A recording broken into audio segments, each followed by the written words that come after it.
Fala galera, aqui é a Prof. Jaque Aguiar, professora de Química do Prep Vestibular. Hoje eu separei uma questão super especial para a gente poder trabalhar junto aqui, que a temática é sobre soluções e curva de solubilidade. Então apareceu o gráfico em Química, e agora já o que é que eu faço? Vem comigo que eu vou te ensinar como é que a gente vai interpretar as questões e os gráficos sobre curva de solubilidade. Então, separei essa questão na FUVEST, que é uma questão bem interessante para a gente poder conseguir entender sobre isso. Então, bora lá. A curva de solubilidade do nitrato de potássio em função da temperatura é dada a seguir. Se é 20 graus Celsius, então, temos uma informação importante. Então, 20 graus Celsius, deixa eu grifar aqui, misturarmos 50 gramas do nosso nitrato de potássio com 100 gramas de água, quando for atingido o equilíbrio, temos uma informação importante aí, que é a temperatura que foi dada na questão, que são 20 graus Celsius. Então, quando a gente analisa o nosso gráfico, tem que ter em mente o seguinte. Aqui, né, no caso, nós temos aqui a quantidade de soluto em função da nossa temperatura.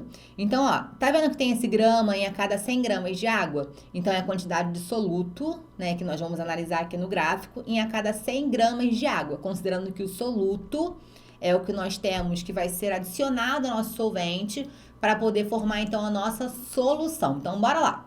Então, a informação que foi dada aqui, foi a 20 graus Celsius. Então, vamos ver lá no nosso gráfico, na curva, aonde que esse valor está batendo.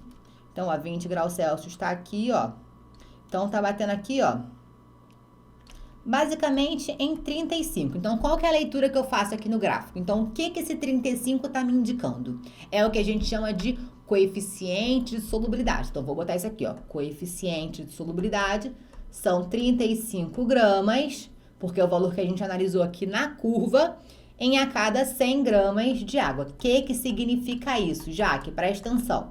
Significa que a cada 100 gramas de água, eu consigo dissolver no máximo 35 gramas desse sal que foi citado na questão, que é o nitrato de potássio. Então, 35 gramas é o limite, é o máximo que a gente consegue dissolver a 20 graus Celsius.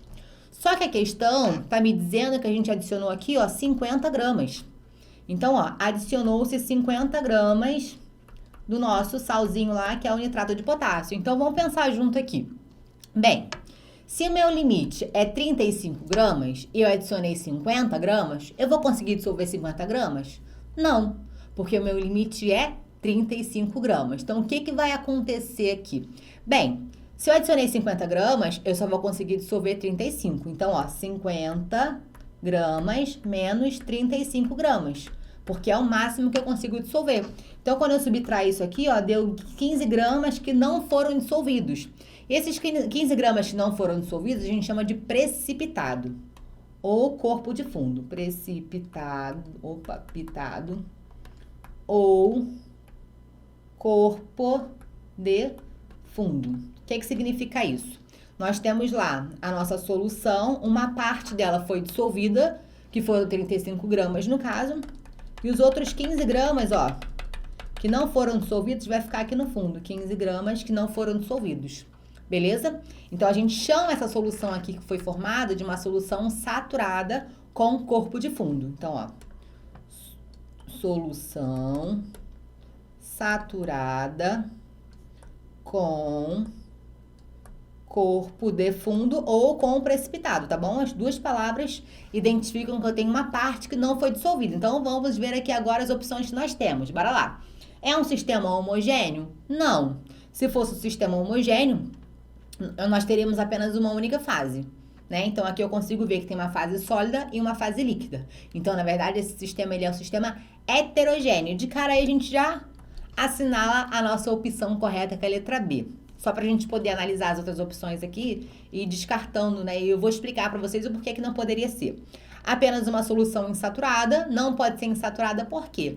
Para ser insaturada, o valor que a gente tinha adicionado de sal aqui, esse valor 50, tinha que ser um valor menor do que 35 gramas.